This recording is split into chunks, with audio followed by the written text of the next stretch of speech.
3, 2, 1. What up, everybody? Welcome to the Budhole. This is a special edition episode. I have a special guest with me. It's just Scott. The other three are, they're doing something else. They're not podcasting. But I'm here podcasting with you. I have a special guest this week. I have my cousin, Ryan Otto. He's a local semi-pro fisherman. He's the man. Love him. Excited to have him on the show. Ryan, what do you got for us tonight?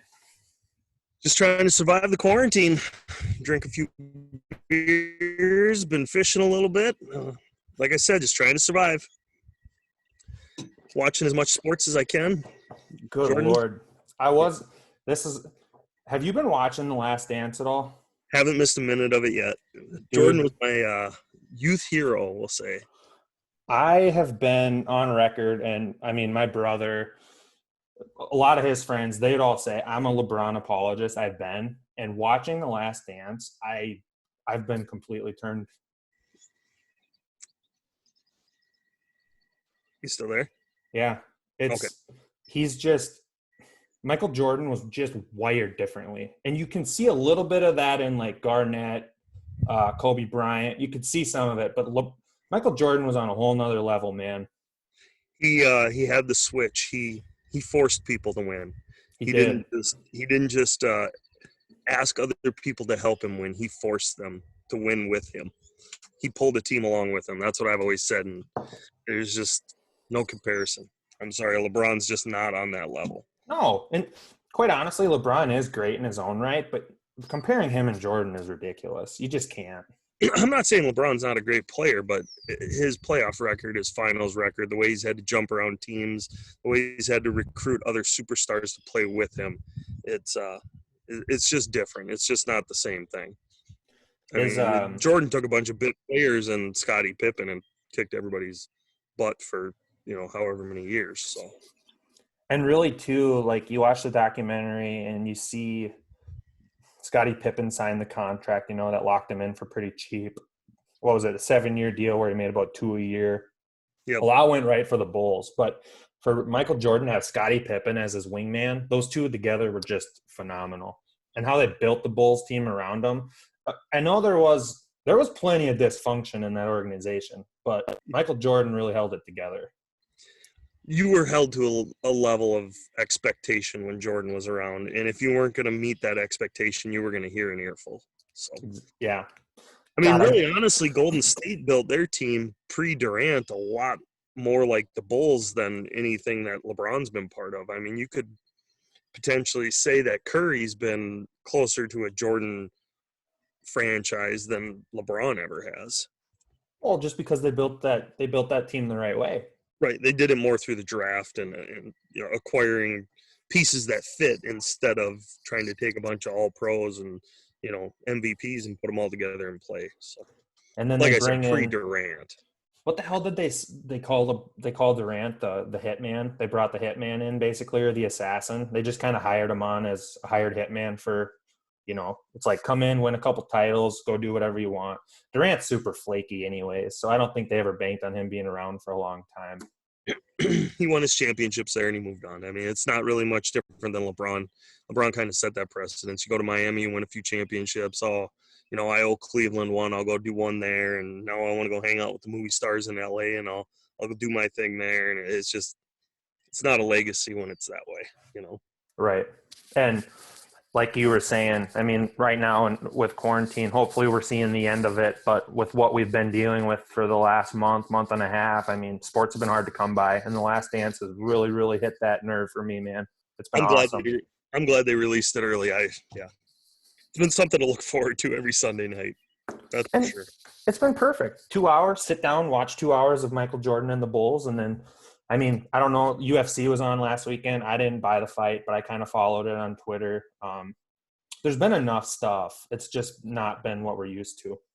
Well, right. It's been hit and miss. And, I mean, I've watched some of the throwback World Series games of the Twins and different things like that. But one thing I realized is how bad TV was before HD. I tried to go back onto YouTube and watch some of the Jordan games. It's like you can't even tell who's who. You just kind of see – that guy's got a bald head. That must be Michael Jordan, and yeah, it just reminds you. Well, it's kind of the old saying as far as HDTV goes, you don't know what you have until you. With that, it's more along the lines of you don't know how good you have it until you go back and see kind of what you were dealing with before HD. Even 720 is much better than the Oh, standard definition. well, now you understand why all the fans complain about having to have replay, because now you realize, like, when TV was blurry like that, yeah, we never understood what was going on. Like, yeah, it looks good, doesn't look like he's out of bounds or whatever it might be. And now with HD, we can see all of that, Yeah. right away, and it's just that's why there's so much controversy on all of that.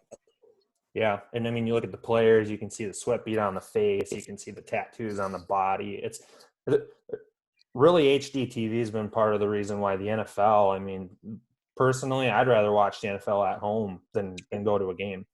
For sure, sight's better. I mean, it just, especially if you're having a few buddies over, you're gonna have some beers and eat some wings, and whatever it is, it's a better experience than at the stadium.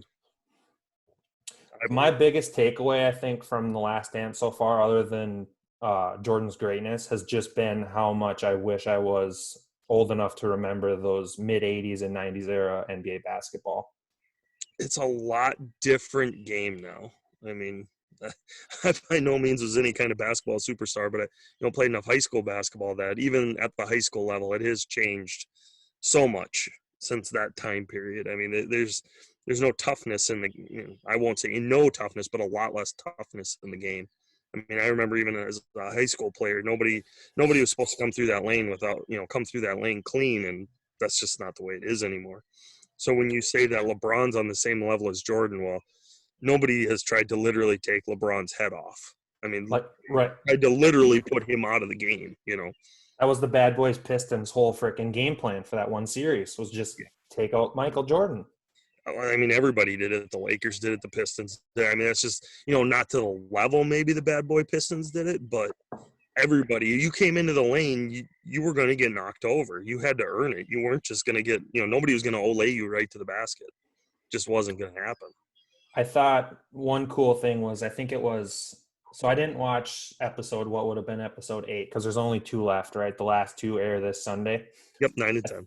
I think it was episode 6 or 7 when the Bulls got knocked out by the Pistons for the second straight year after that series. And when they got bullied, they were all like, all right, screw it. They hit the weights really hard that summer. They all bulked up. And then that next year, they played the Pistons again in the playoffs and just freaking brought it to them. Just whooped them. Yeah. Yeah. That whole mentality of just be better is not the NBA now. The NBA now, if you lose, it's go play with your buddies or go play with a team that's already got 2 stars. It's not let's get better. It's not about I'm going to go work harder and I'm going to try and beat him because I worked harder. It's, well, what buddy can I go talk to that's all-star level and get him to come play? And, some of that sucks for us up here is the Timberwolves aren't that destination. And that, makes it even harder for us to swallow it, And quite honestly, who knows what the hell it ends up being? Not to change subjects too much, but I'll talk a little Timberwolves. D'Angelo Russell getting traded here that's huge. It's big. It's big. If nothing else, they're going to be more entertaining to watch. I think the guy I'm most excited to watch is Beasley. I think that he really impresses me how hard he plays. He gets on the court and he plays hard. You're going to have to defend him. And he's a true stretch. He's a true stretch wing. I mean, he can shoot the 3.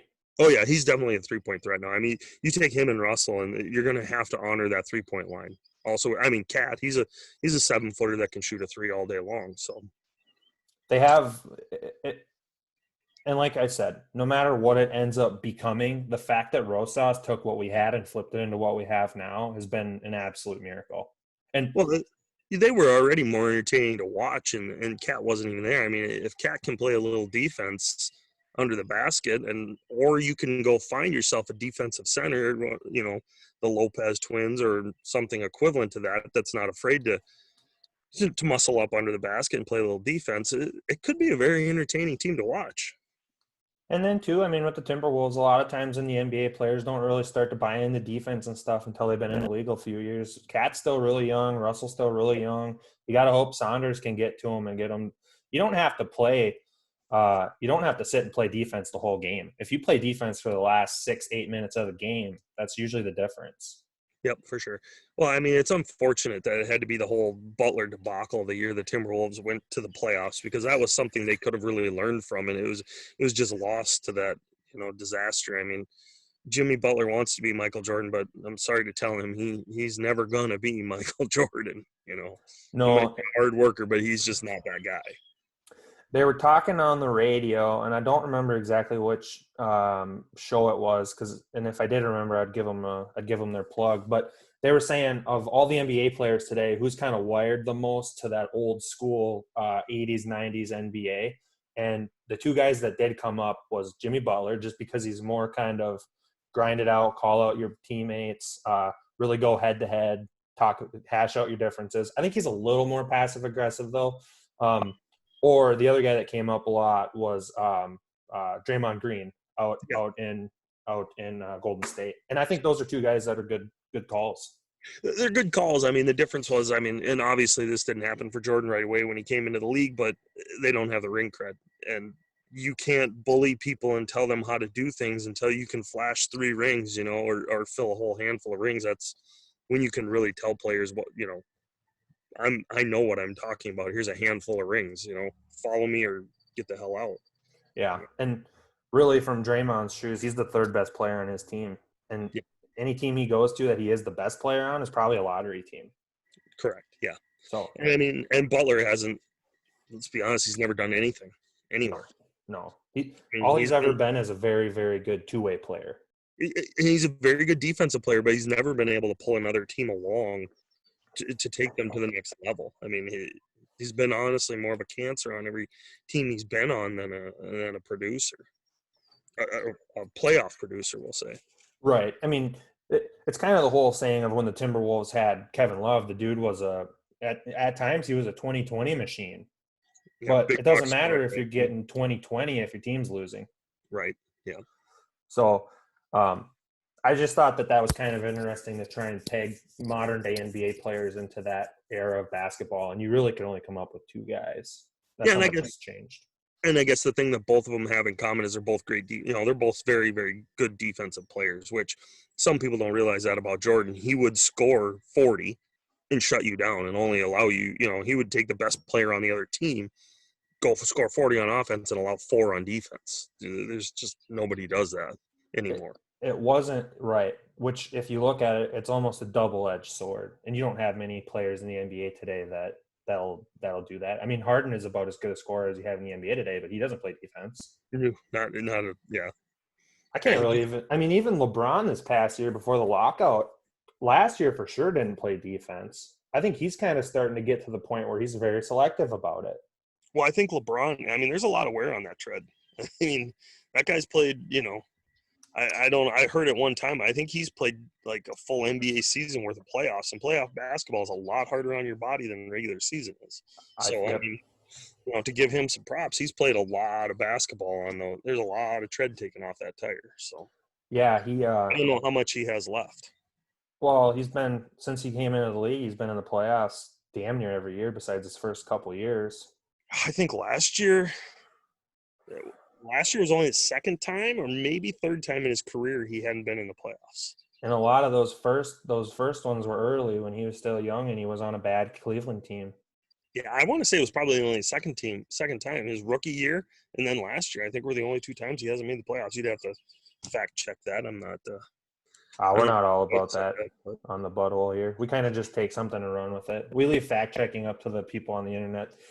Trust me, man. You know as well as anybody. If you're wrong about something, they let you know. They're gonna find it. They're gonna find you. Find So you just go with it on the show, and then you let them figure it out. They let them do the dirty work. There you go. I noticed you're wearing an Omnia hat. Yep. It's a new fishing tackle retailer, website based here in the Twin Cities out of Golden Valley. They're getting fired up. We've got a few interesting things in the fire, and they're really doing well. This whole quarantine thing has served them well. People get to shop online, shop their place, and it works out good for them. Have they? Brick and mortar retailers are having a hard time. Do you have Do you have a personal relationship with them, Ryan, or you kind of get connected with them through fishing? My buddy Pete, well, it's through fishing. I'm sponsored by Daiwa, and my buddy Pete worked with Daiwa. I've known Pete for a long time before he even had a job at Daiwa, and he went over to Omnia. So that's another friend of mine, Seth Fighter. I don't know. Shout out to the Llama. He's kind of got in on the ground level with them and kind of got them going. He's a Elite Series pro. So yeah, we've grown up fishing together, and it's a bunch of guys that their background's a little different. They're more of the computer geek background, but fishermen aren't always the best businessmen. So it's kind of worked out better for them, I think. Get some advice from the fishermen and let the true businessmen take it over and run with the ideas. So yeah. So you go over to omniafishing.com and check it out. They got all the latest, greatest tackle, high-end stuff from Japan, and yeah, they've got lake reports on there as well, so you can check out who's been catching what, where, what baits you should buy. Yeah, suggestions on what baits are working, and yeah, everybody. It seems like when I've been going fishing, everybody's out on the lakes these days. All the accesses are packed, and people are trying to do anything to get out of theirhouses. So it's got to do something, man.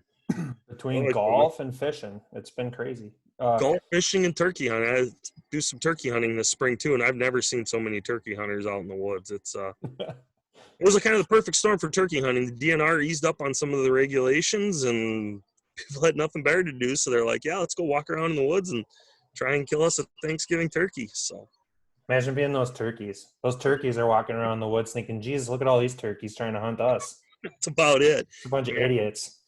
You drive around. I live out here in Mayer, and you drive around Watertown and Mayer, and sometimes you see more turkey blinds sitting on the edge of the woods than you see turkeys all day. So it's everybody should get outside, get out of their houses, get some fresh air, and fishing, turkey hunting. Those are two great ways to do it. I've been taking Abby got a tag this year. Abby's my daughter, and actually we're going to go tomorrow morning, get her up at 3:30 in the morning, and go see if we can find her a gobbler.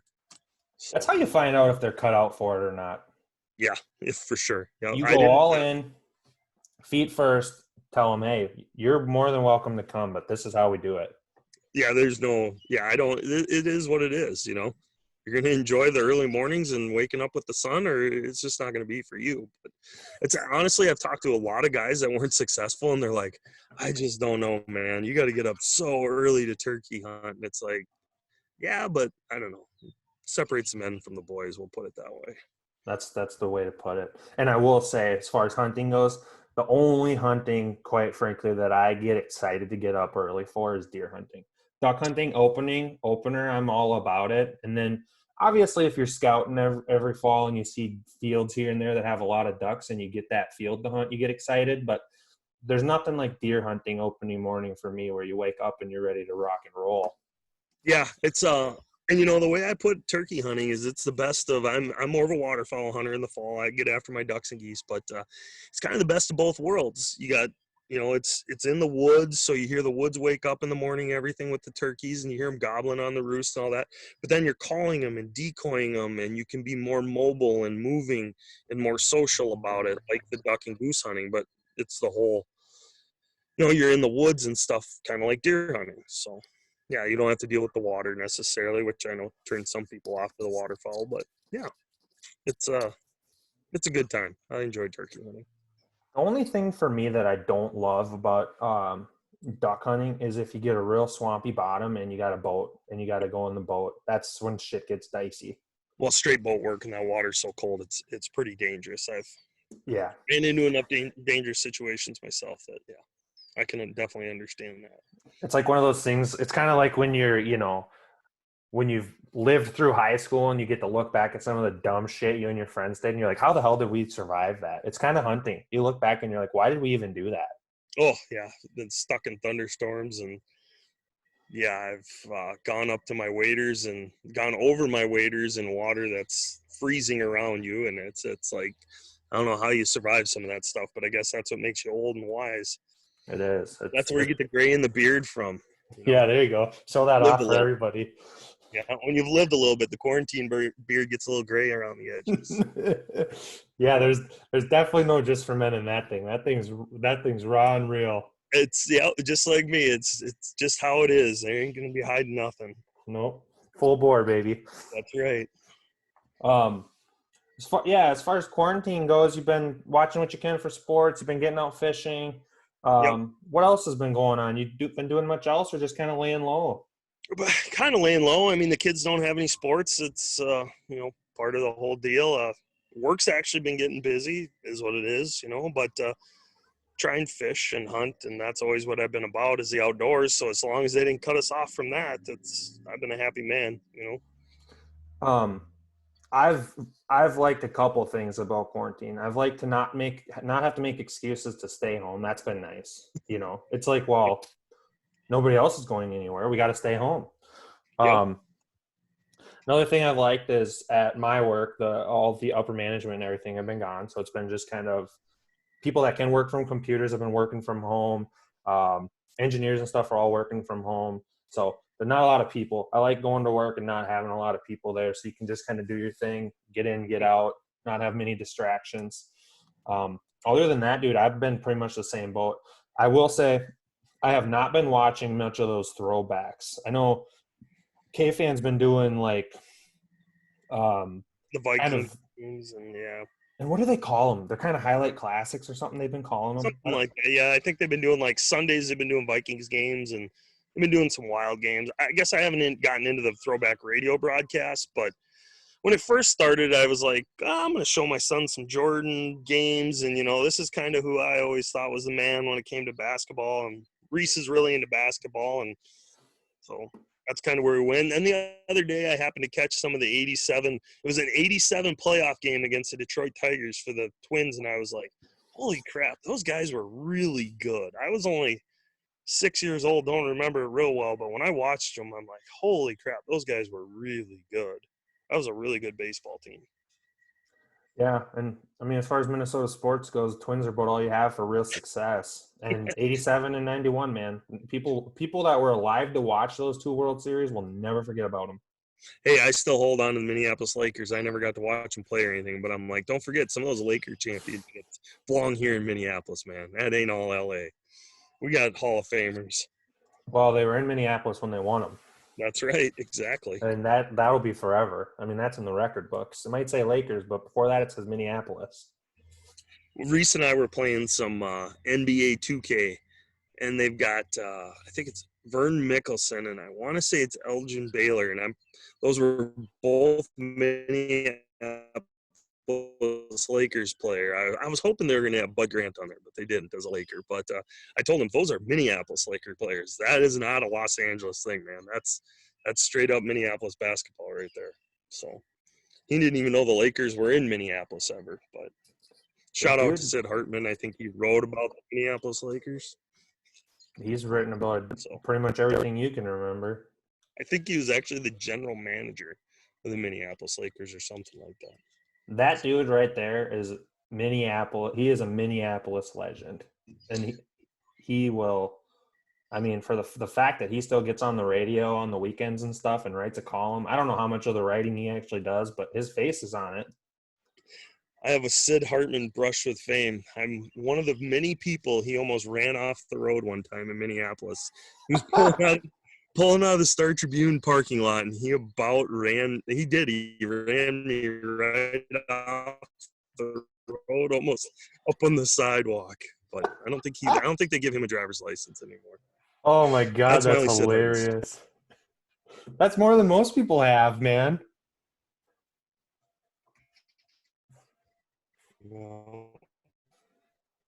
To have a personal connection like that with Sid Hartman, as far as, I mean, it might not be the most heartwarming story, but it's a real connection. That's right. I joined the club that day. That's funny as shit. There's no way that guy's driving. How long ago did that happen? Oh man, I bet that was 7 years ago. So I'm sure it was towards the end of his driving career, because I think at some point I heard on the radio that he had a driver taking him around now. So that's probably for the best. Probably for the best. Yes. Yeah. between him, Mark Rosen. Mark Rosen's not young either. He's probably damn near 70. Yeah, he's pushing it. Yeah. I mean, he's a whole nother peg below Sid Hartman, in my opinion, but he's Well, gonna someday be there. he's close. Yeah. Well, Hartman's, I think Rosen, he's half retired now, isn't he? He's kind of like K-Fans' retirement gig, I think. Yeah. Yeah, technically he's fully retired. He's doing is K-Fan, but he moved up on the amount of K-Fan time that he's doing now. Yeah. So, to be honest, though, that's not a job. I mean, come on. That just is an excuse to get out of the house. I kind of agree. I listened to that morning trip or that power trip morning show, and it's just like, man, real tough guys, real tough. Dude, I mean, you say what you want, but those guys they're killing it, man. The toughest thing they got is to talk about blue chewables with a straight face, I think. Yeah, and it takes them to do those commercials. And I would be willing to bet you a lot of money that it took them a long time to get those commercials down pat. I would say as far as Blue Chew Chewables goes, though, here at the Budhole, we do not discriminate. If Blue Chew Chewables wants to get in and get a sponsorship with the Budhole, I will cut you one hell of a 30-second ad on Blue Chew Chewables. I'm kind of the same. Well, you want to wrap my boat and pay for me to fish tournaments? I'll run the Blue Chew Chewables boat. I'll be your guy. It's kind of funny. The guy that actually brought us onto our new network, we're on the Publisher's Desk network now, and we post with Art 19. So basically all that means to us is we're part of a bigger umbrella now. But the guy that brought us on, he's had like Manscaped for sponsorships. He had Blue Chew Chewables at one time. He's had the gamut of sponsorships. But right now with the coronavirus, sponsorships are a little bit tough to get, especially if you're a small time in podcasts like we are. And his one he has right now is at-home STD tests. Can you imagine cutting an ad for that? I don't know, man. I might. That says something about you if you got to take too many of those, I think. Might have to draw the line there. You say what you want. I know some people might wear that badge proud, but I don't know if I could be one of those people. No. I mean, I personally, I don't think I could cut an actual, like, real 30-second ad for that. I would just sit and joke around for 30 seconds. It's definitely got to be a punchline on a few ads. For sure. I wish I could remember the name of it. I don't remember the name of the company. I've only heard him cut one ad for it, but he was just name is John Wanglin. He does the Wrestling with Reality podcast, super good podcast. Check it out. But yeah, he was telling us when we were video chatting with him to get pushed over onto this Publisher's Desk network, he was telling us about this sponsorship, and I just can't. I still, every time I think about it, I just can't help but geek out. Oh, that's hilarious. We actually on our shows have been hitting lately really hard the NFL, because the NFL has been one of the sports that's been big time in the news. They had the NFL draft virtually.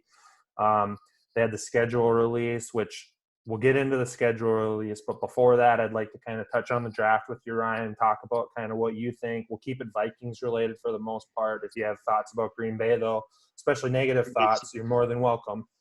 Green Bay sucks. Yep, that's about all we need to say about them. I did see, though, really quick, Rodgers came out and did a press conference, I think today or yesterday, talking about his kind of relationship with Green Bay and how he was surprised that they drafted Jordan Love, just like everybody. But he still plans to play into his 40s. I bet he doesn't plan to play into his 40s with the Green Bay Packers after that draft. He pretty much said that. He said, I don't care where I got to play, and if they have other plans, that's up to them, but I still plan to play into my 40s. After watching the little side tangent, but I think the owners need to revolt in Green Bay and maybe just draft for themselves, because I'm pretty sure they could have done better than their general manager. I have no idea what Green Bay was thinking in that draft. I'm sorry. They drafted about everything they didn't need and nothing that they really did need. I know you're not supposed to draft for need necessarily, but, man, that was brutal. This is the thing, though, man. And we're Minnesota born and bred. We know – say what you want about the Vikings, but they draft. They can draft. You can't tell me that they drafted for need or they drafted best player available, and that's exactly the two types of draft styles. If you're a really good team, you draft for need. And if you're a team that needs to get some star players, you draft best player available. The Packers did neither. Well, I mean, in a wide receiver draft, you would think a quarterback that's meant as much as he has meant to that franchise. And, just like Favre pulled him along, he's pulled them along with him. As he ages, throw the man a bone, get him a receiver. I mean, there were some receivers available. Just throw the guy a bone. He's got nothing to throw to, just hot mess over there. And, I mean, I know the Vikings drafted the best wide receiver in the draft before they picked, but you could have still gotten possibly the second best. Well, yeah, I mean, I just don't know what they were thinking over there. When I saw what they drafted, I'm like, well, thank God we don't have to deal with them as in the NFC North anymore. And Bears sticking with that quarterback, I don't think we'll have to worry about that too much either. So. No, I'm not worried. To be honest, looking at the Vikings schedule, the thing I'm the most concerned about is our young secondary early, because we do play some really good quarterbacks early on. Well, it's time for Zimmer to earn his money. I mean, I've said all along, great, the guy can take a bunch of number one, number two, first, second round draft picks at cornerback and make them great. Well, those players were supposed to be great. You start getting me some undrafted rookies. Let's talk about some late round cornerbacks that you're making great. And, you look at most coaches, if a coach coaches offense, they need to draft defense. Well, we've got a defensive coach and we draft defense. Well, that, I don't see too many NFC titles hanging in the rafters. I'll just put it that way. No. And I mean, the thing too, and one thing I think it's a completely fair take on Zimmer, and I like Zimmer for the most part. I think he's done a pretty good job. He's got his flaws. But there's something to be said that with him, he came in here and everybody knew he's good defensively, especially in the secondary. And a lot of times when your coach is good, as far as that goes, as far as he's a good secondary coach, you shouldn't have to draft cornerbacks in the first and second round. No.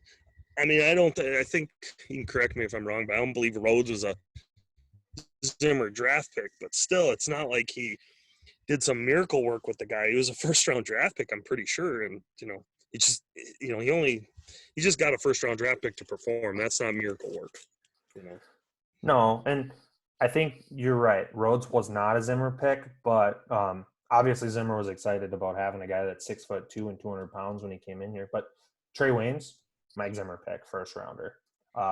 Mackenzie Alexander, Mike Zimmer pick, second rounder, I believe. Fully functional cornerbacks, but neither one of them shut down. No. Be honest, you're not looking for functional players in the first round. You want some of those players to hit as home runs, not just functional. And on top of that, in my opinion, if you're going to not only take a player at a position of strength for your head coach, a position your coach can really coach up, but then you're going to double down and take that player in the first or second round, that player better be correct. Yeah, an all-pro player for the next straight 8 out of shut 10 down years. for 6 to 8 years straight shutdown cornerback. Yeah. Yeah, and I mean, there's a reason why the Vikings are where they are and why they needed to draft a cornerback in the first, and they had to take another cornerback. They took Dantzler in the third, I think it was. It's because Rhodes, I don't know what happened with Rhodes. I think he just aged really fast. He just doesn't look like he's got the ability to swivel the hips and move like he used to, and it happened really fast. Trey Waynes was just never that great. He was always just a guy. Well, he's a fully functional cornerback. I mean, most teams would love to have him as their number 2, but he's never shut down. He wasn't. They didn't have 2 shutdown corners. They had when Rhodes was at the top of his game, they had 1 shutdown corner, and on the other side, a very good cornerback, but not a Pro Bowler by any means. Right. Not a guy that ended up living up to the first round pick hype. Correct. Yeah. I would have much rather seen some tackles and guards be taken in that time frame. And I mean, now you look at the Vikings and you look at their last 3 drafts. They got O'Neal, they got Bradbury, and then they draft Ezra Cleveland. Now they're finally starting to catch on. It's, in my opinion, there's no reason why you shouldn't be drafting a lineman, especially offensive linemen, in the top 3 rounds almost every year. You should get one in the top 3 just to keep that top end talent whether it's a starter or a backup. Because in the NFL, it's really quick. You can be down to your sixth offensive lineman, your Well, first guy off the bench. let's be honest, instead of drafting running backs in the first 3 rounds, if you just draft offensive linemen, you don't have to worry about running backs. That'll take care of itself. Look at San Francisco. I mean, the NFL's proven you can put almost anybody back there that's dumb enough to put their head down and run into a defensive tackle if you have offensive linemen that can open those holes. You'll get 4, 5, 6 yards all day long, and it's, that'll win you a lot of football games. And really, I mean, Raheem Mostert, stud for San Francisco. Green Bay let him walk. If they would have just kept him, they wouldn't have had to draft A.J. Dillon. You know what Green Bay is thinking right now. Aaron Jones is going to end up pricing himself out of the market for them because he's really good. He's a good running back. They don't plan on paying him because Green Bay doesn't like paying people. Jamal Williams, I think they would plan on keeping, but I'm not sure. But those guys both come up on their contracts the same season, and they're thinking A.J. Dillon's going to be the guy after that. But to draft a guy in the second round to plan on losing your starting running back for sure and possibly your backup, that's just how Green Bay operates. And quite honestly, I love it. Well, I just don't think that – I mean, if they think they're about ready to be the next San Francisco 49ers, I think they're going to find out real quick that's just not the case. I mean – No, they're not built in the trenches. They're not built in the trenches that way. They were no more competitive than we were against San Francisco. I mean, they lost the same way. They got their butts kicked the same way. It was, it was the same game 2 weeks in a row. It's just, yeah. There was no doubt walking into San Francisco from the start of that game, you could tell the Vikings walked into a buzzsaw. Yeah. Well, it wasn't surprising. It was still defense. I mean, that was the old cliche, defense wins championships. That defense was just so good that they could play offensive possession football. And then you were going to have to push hard enough and start to try and throw enough that defense wasn't going to let you do it. They're just not going to do it. It's just not going to happen, especially with a Kirk Cousins standing back there. It's just not going to happen. When you have a front seven, and you can correct me if I'm wrong, you may know better, but I think San Francisco's entire front seven was first-round picks. For sure the defensive line was first-round picks. For sure the defensive line, maybe not all their linebackers, but at least 1 or 2 of them. I mean, they had a lot of first-round picks. That front seven should have been probably the starting front seven in the Pro Bowl. I mean, that's how good all 7 of those players are. They easily could have been. Yeah. I would like to get, though, Minnesota fans, one of the most polarizing people in Minnesota sports up and down the board is Kirk Cousins. Where is your overall thoughts on Kirk Cousins? And more so the contract extension that they signed him to this offseason. What are your thoughts? Contract extension, a must because you've backed yourself into a corner on your cap space. So, Super Bowl winner, no. Kurt's just not a Super Bowl winner. He's not Joe Montana. He's not Brett Favre. He's not, whoever you want to say he is. He's a good, efficient quarterback. But to pay somebody like him that percentage of the cap, you're never going to win a Super Bowl that way because he needs a lot of help around him. And you just can't pay that help. You can't pay that caliber of player. He needs to help him with him chewing up that much of the cap. So they're a playoff team. And maybe, unfortunately, they're a playoff team because then you'll never get your draft picks either.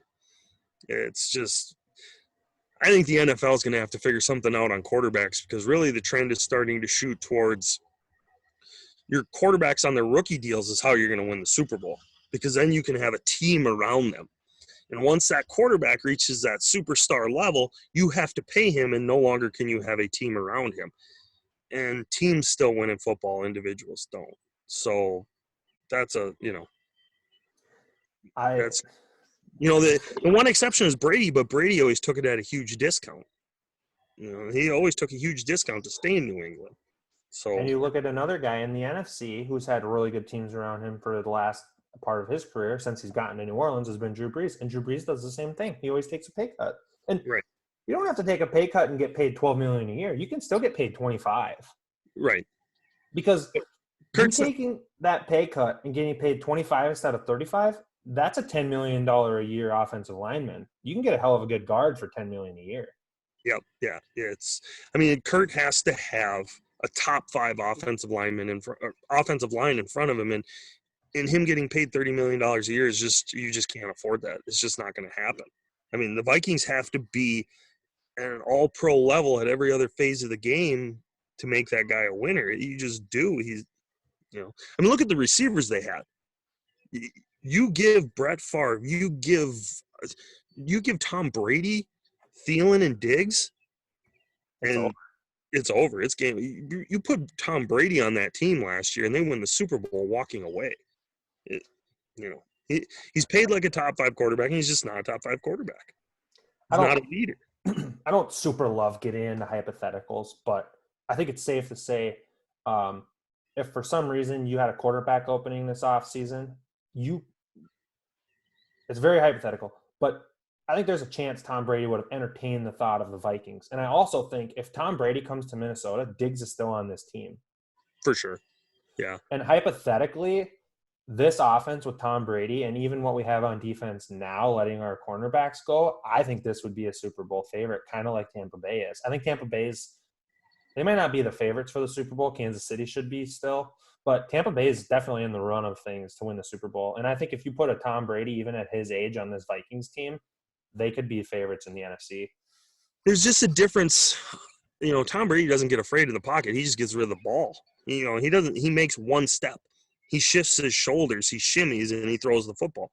Kirk Cousins, not to be too hard on the guy, but he tucks up and dies. He just rolls over and plays dead. It's just not. It's tough because when you're doing a show like this and you have some sort of a platform, I don't want to make it sound like all we ever want to do is rip Kirk Cousins, because we've done a fair amount of that from last season. We were a bit hard on him at times. He's a good quarterback, but he's definitely a cut below the upper echelon guys. And I don't want to rip the guy. I mean, everybody wants to get paid, and if somebody's going to tell you they're going to pay you $30 million a year, I don't fault the guy for taking. I mean, that's it. He sets up his kids, his grandkids. There's nothing wrong with that.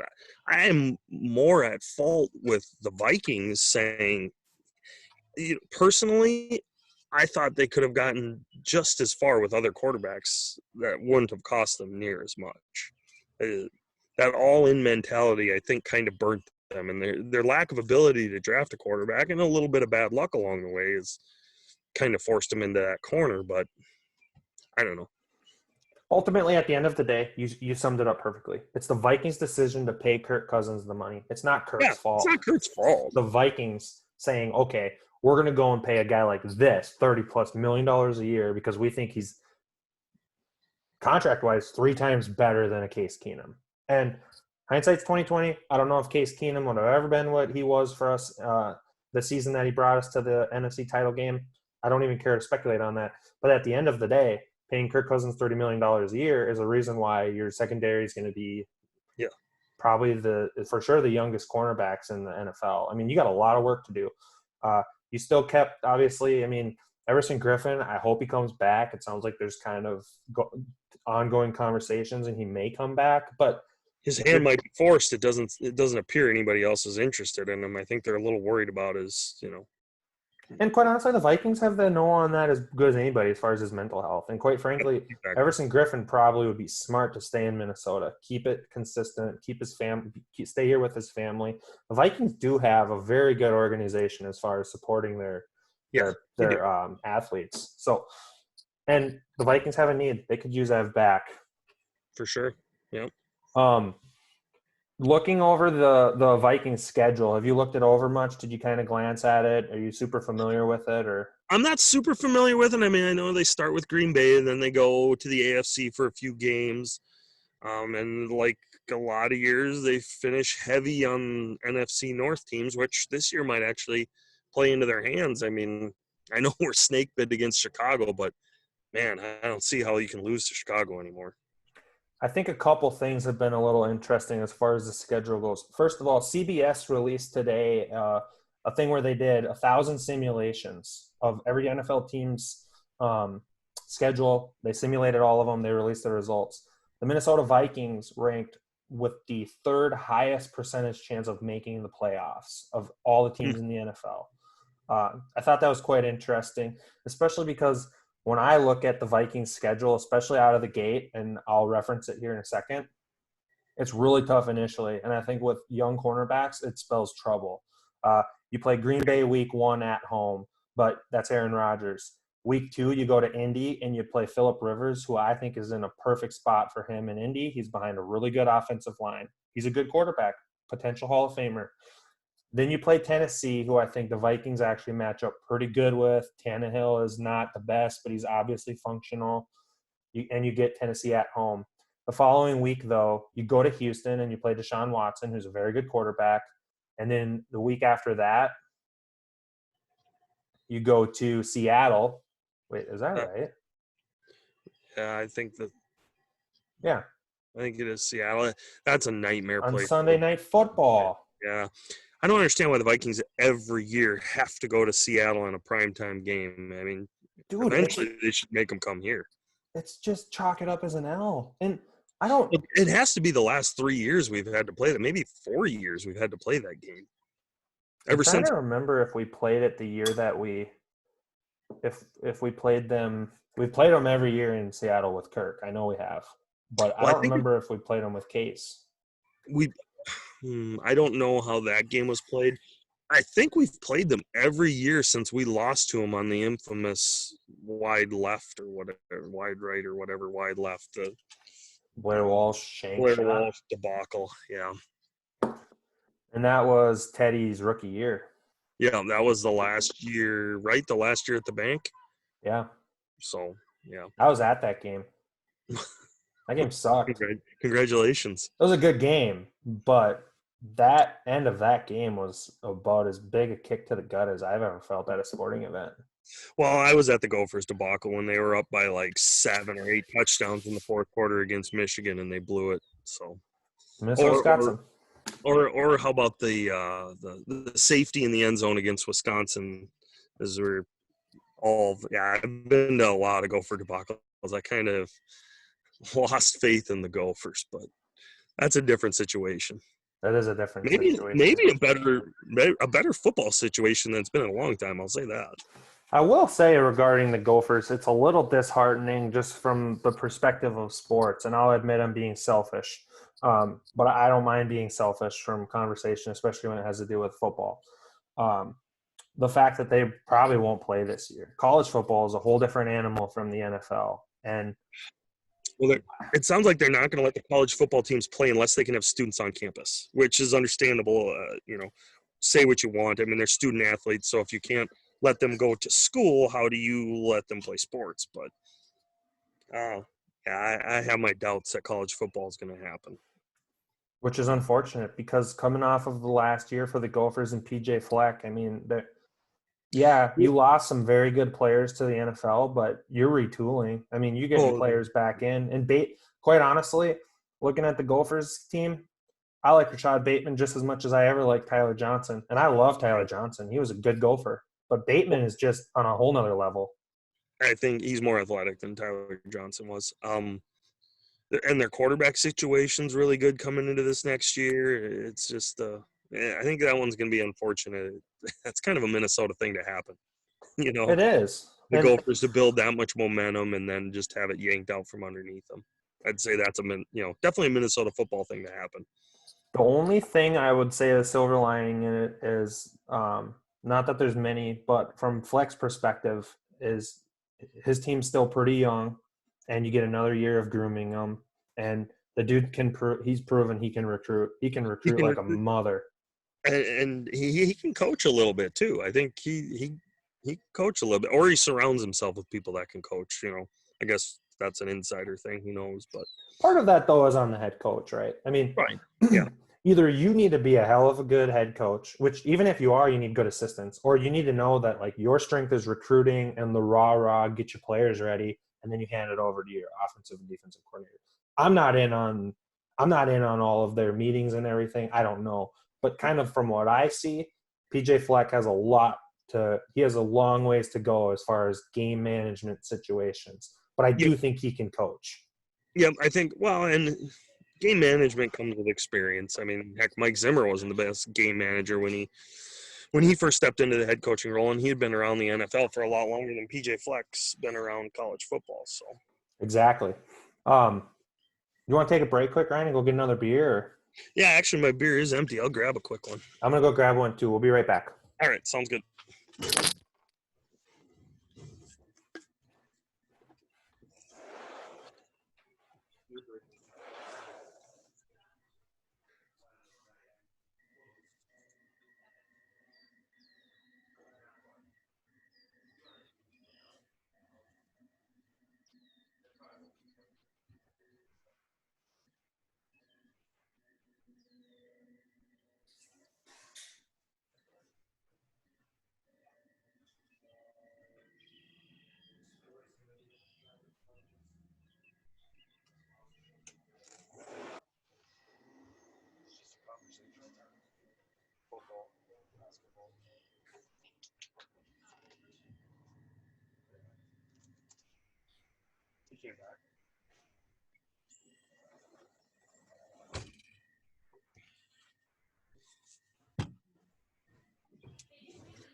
She's not.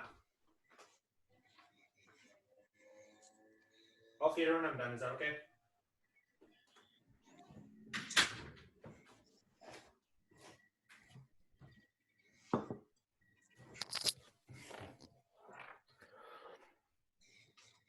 All right. Yeah, so I did a Budhole beer review on Sierra Nevada Brewing Company's, what the hell is it called? Wild Thing?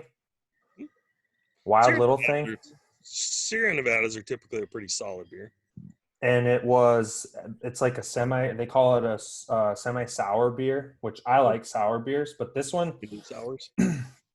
They seem to try to straddle the line between beer and sour a little too much. They should have either gone for one or the other. And if you're going to make a sour beer, in my opinion, you should just go sour.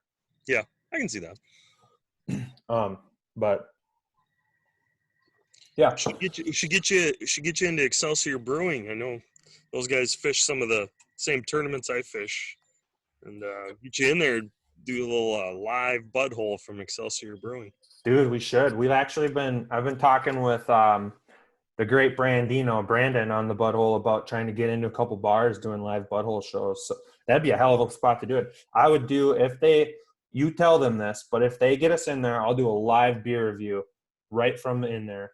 We'll post it everywhere, do a live show, do a couple giveaways. We have our sweatshirts and T-shirts actually on our website they've been selling pretty decent. So good to hear. We would definitely bring some and give away. But yeah, as far as sports go, the Gophers, I mean, I'm excited about what Fleck's building. Hopefully they have a season. I don't personally see it happening. One thing I did find interesting, not to bounce around too much, but back to the NFL, they're talking about not only piping in noise for games, but also doing virtual fans in the stands. That's kind of odd, but in a way I can see it. I mean, you think about the Vikings and a quarterback coming up to audible at the line at at a home game, and that's almost impossible to do at the Vikings stadium. Well, they're going to lose without fans in the stands. You lose all of that, all of that advantage, so I guess I kind of see it, but I don't see how you're going to be able to legislate that, what's fair and what's not fair. How much, how little, how, who's that up to, who's controlling it. I don't know. From the way I understand it, and I'm obviously not an insider, but they actually have data from every single NFL game for the past however many years, as far as average decibel level, followed by like the loudest it measured at. And quite honestly, dude, if they have all that data and they have smart people that can go based on that data, I think they could do something to make it fairly close.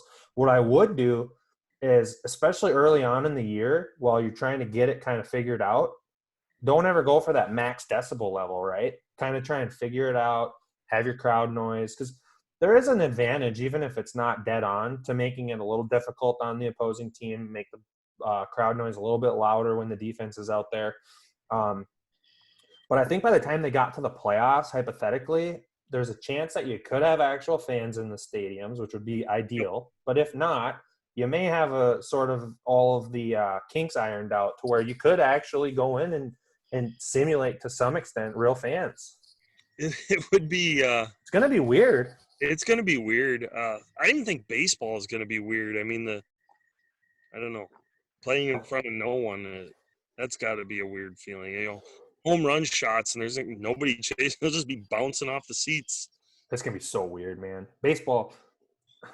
I'll tell you what, baseball, the Twins fans, we're being robbed of what was to be an amazing team.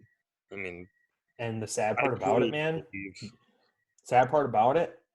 Nelson Cruz, this is probably his last year.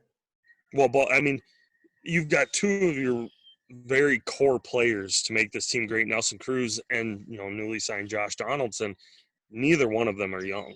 Every year, whether there's no wear and tear on them this year, it doesn't matter. It's still another year older, and that's very unfortunate. And I mean, I hope they play the 80. It sounds like today I heard 82 games starting July 4th is kind of what they're shooting for. That's what Manfred was saying on CNN. They did an exclusive interview with him, and they're shooting for 82. They're going to test players every week. I think they said they were going to plan on testing players, and they're hoping fans, but they're not going to plan to start out with fans in the stadium. Yeah. If baseball starts up here in July, I will be ecstatic, and I don't care if it's fans or not. But it does suck. There's nothing better than going to the baseball field middle of summer on a nice night to go watch some baseball. And well, even just sitting on the deck listening to a baseball game, sitting by the fire or whatever it is. To me, it's the best radio sport there is. I don't know. I love listening to a Twins game. I don't have to sit there and watch it. I love listening to a Twins game. It's not even close. It's the best radio sport to listen to. It's one of my favorite things to have on if I'm out in the yard doing yard work or in the garage, just have baseball on in the background. Hell, if I'm in the house, I'll turn it on the TV, and I don't even look at the TV until maybe the 7th or 8th inning when it's close. Yep. Nope. But as far as just listening, baseball is where it's at. Yep, I'd agree. Yeah, I mean, the Twins, it's unfortunate. They have a good team, and like you said, Donaldson and Cruz, they're both a little bit older. Cruz is obviously older than Donaldson, but I think Donaldson's going to be 34 this year, and it's just unfortunate because Cruz is, I mean. I'd love to see him re-sign Cruz. I still think the guy's got 2 years of baseball left in him, even if they do, this year plus 2 years. But, how long does a guy want to play before he just, wants to go live his life instead of playing baseball all the time, I guess. I don't know. I personally think, yeah. I mean, as far as a hitter goes and him, if he wants to come back, I would leave that DH spot open for him as long as he can produce. Because him hitting 280 and hitting 30-some homers, he's a hell of a clubhouse guy. He is, yeah. I mean, I think trying to think of the mind went blank, but the guy that's going to play first base for Sano. Sano. I think he was a very positive effect on Miguel Sano last year. It was noticeable. Kind of been lost, really. I mean, just doesn't know where he fit, didn't know how to be a professional, and they needed somebody like that could teach him how to. The whole team did. What Sano needed was just somebody that was mature to grab him under their wing and say, hey, man, this is how it's done. Because the way that you've been doing it just doesn't cut it in Major League Baseball. Yeah, too many trips to the buffet table. And then hopefully Buxton can stay healthy. Buxton's obviously an electric player. I would still like to see them potentially trade Rosario. He had been a guy that had been rumored for a starting pitcher. But I would say starting out this year, go into the season with the pitching staff that you have. See if Rich Hill can't maybe bring something to the table, but yeah. I mean, hopefully there's a pitcher in the minors, or that's one thing their minor league system hasn't produced real well lately is a lot of good pitching. But we'll see what happens. They do a good job with the bullpen. Any kind of sports with or without fans, I'm a big fan of right now. I'm in the exact same boat. I mean. Fans obviously add a lot, but if I can't have fans, I still want to watch baseball. Well, it's not just the watching aspect, but you go back to, I mean, I listen to K-Fan, well, now that Score North is gone, I listen to K-Fan almost all the time, and it's just, let's be honest, they're running out of topics to talk about. I mean, there's no sports. That's sports radio. So, Did you see that article that came out on KFan in Twin Cities something or another? But they talked about them in quarantine basically, and kind of how they're making through it. Because I mean, we really should touch on Score North really quick. You were a fairly regular Score North listener. I was too. I don't know how much you listened to him versus me. I know I listened to him. I really loved Matthew Collar. I liked him a lot. He did good with yep. Vikings coverage, and you could get away with listening to Paul Allen and Matthew Collar. Yep. And I really liked him. He had good Vikings takes. Outside of that, Mackey and Judd I never really listened to just because they were later in the afternoon and I wasn't really listening. You probably listened to them more than I did. But I liked what Score North was doing. It's a damn shame that the coronavirus had to put them under on what they were trying to build. And yeah, they had the best Twins coverage, bar none. I mean, I'm sorry, I'm a big K-Fan fan, but K-Fan didn't hold a candle to what Score North was doing as far as Twins coverage. And I kind of felt like Score North was a good balance to K-Fan when it came to Vikings, because K-Fans sometimes can get a little bit too much purple Kool-Aid gets drank over there at times. I think they're, personally connected to the Vikings a lot closer, so they look at the brighter side of it more often than they maybe even should. But Score North brought that balance. If you listen to both, you kind of got the positive. This is what the Vikings are, well, what if this is what they're going to do well. And Score North was like, yeah, but they probably could have done this better and that better. And it was a good balancing act. It really was. And I know this has kind of ended up being their swan song, but I really liked their 36 hours straight of Vikings coverage. That was good. Mm-hmm. They did a good job with They that. did a really good job with that. Yeah. I thought they brought in some really good talent. I mean, Rami and, the way they kind of were coming and going out of the studio. You never got sick of anybody because it was an hour of this person, an hour of that person. I thought it was a good format. I thought they were doing really well with it.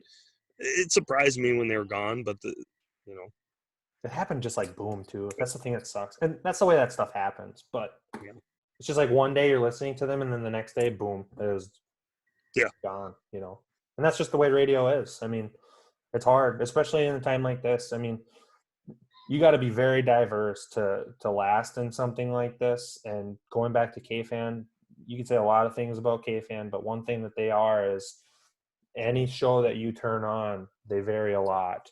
From the Power Trip morning show, they kind of hit that 20s to 30s age group really hard. They do a good job. They have really crude humor. It's not for everybody. If you're trying to listen to Common Man from noon to 3, you're probably not going to be listening to the Power Trip, and that's okay. And that's where that's where I love Score North. I get Common sometimes, but there's a lot of days I just can't listen to him. It's just not for me, and not everything's for everybody. He does a good job, but it's I like to turn to Score North at that point. And just because he's not even when the Vikings season is going and radio's ramped up, hardcore sports, he never dives down that alley of hardcore sports. He's very honest about it. It's just sports. It's not everything to him. It's You're not listening to Common to get hardcore sports takes. Right, and if you are, you're in the wrong spot, and he pretty much tells you that. Oh yeah, he's very honest about it, which is does fine. kind of something like this does kind of play into his whole shtick though, as far as just being able to talk about whatever the hell. Nonsense. Yeah. But yeah, it's a damn shame that Score is gone. K-Fan, like I said, that article came out. They've been doing really good during the quarantine, basically just because they are so diverse. Paul Allen actually was talking during this interview that they did that the article was on, and he was saying how he's kind of had to retool his brand the most just because he is sports. And I feel like PA's done a pretty good job for the most part. It's hard for him, especially. I mean, if you really take a step back and look, you'd have hockey right now in full bore. You'd be gearing up for the Stanley Cup playoffs. You'd have baseball going. Yep. Basketball playoffs should be full throat. Yeah. You got gypped on March Madness. I mean, favorite time of the year. Yeah, it's just a hard time to lose sports. But one thing that this has made more than anything is next year I'm just going to be that much more excited for it, assuming it happens. Or if it's in 2 years, 3 years, whatever it ends up being, I think there's going to be a newfound appreciation for not just March Madness, but sports in general, because I haven't watched much TV since sports have been gone. I do watch Netflix here and there, and I have shows that I watch, but you can ask my wife. I'm super weird on TV. I kind of come and go. Like, it can be a good show, but if I'm not into it, I'm not watching it. I'm not a hardcore any kind of like TV show. Sometimes I'll get into them after, like The Big Bang Theory. Heck, it'd probably been on for 7 years before I watched an episode, and just stuff like that. Last Man Standing, Big Bang Theory. So I don't want my TV to be real serious. I don't want. It's like lighthearted.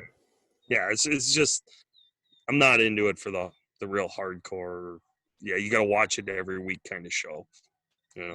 I mean, that's like sports. It's a detour from real life, right? It's kind of your getaway, zone out, enjoy some sports. That's why people love it. And I've kind of leaned more hard on video games since this whole quarantine thing has hit, because video games is the same thing. You kind of depress, zone in on them, have fun, whatever. Yep, and walk away from it, and that's just what it is. But yeah, with that being said, man, I don't have much else to talk about. I don't know about you. This has been super fun, though. Yeah, it's been a good time. Glad to finally get on the Budhole, and yeah, I mean, catch up again. For sure. It's kind of funny because when we had kind of got this thing started, we didn't really know where it was going to go, what it was going to become.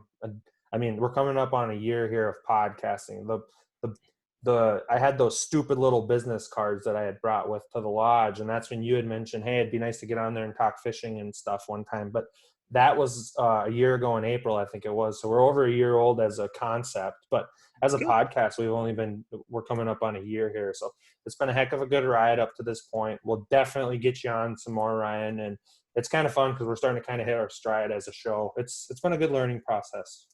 That's good. Well, I mean, tournaments for me overall, fishing wise, got all canceled and delayed. So, if more of that was kicking up, I'd have more input on the local tournament scene and some of the national stuff I'm doing. But, I talk about sports anytime. It's always been my thing. You know that. For sure. And always been a sports guy. Whether it be later this year, possibly next year, when fishing does get ramped up, just like everything, and it's back full bore for you and you can bring more information, we'll certainly get you on and make it a little more hardcore fishing next time versus just whatever we can talk about to fill people's time.